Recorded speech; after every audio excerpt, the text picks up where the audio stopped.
નમસ્કાર કેટીવી ખાસ ખબર સાથે હું જયમિની સમાચારની શરૂઆત કરીશું જૂનાગઢથી જૂનાગઢ જિલ્લાના વિસાવદર વિસ્તારમાંથી ક્રાઇમ બ્રાન્ચે મોટી કાર્યવાહી કરી છે।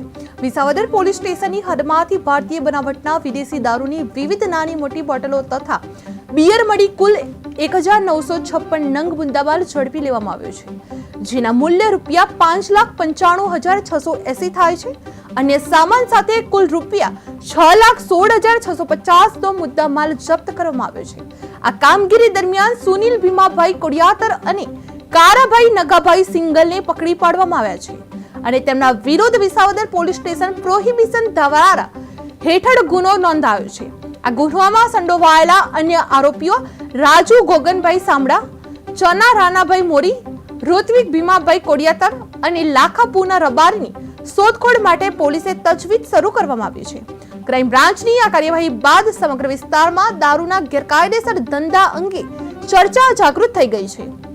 અન્ય પોલીસે પણ અન્ય સડોમણી અંગે પણ તપાસની દિશા વિસ્તરી છે।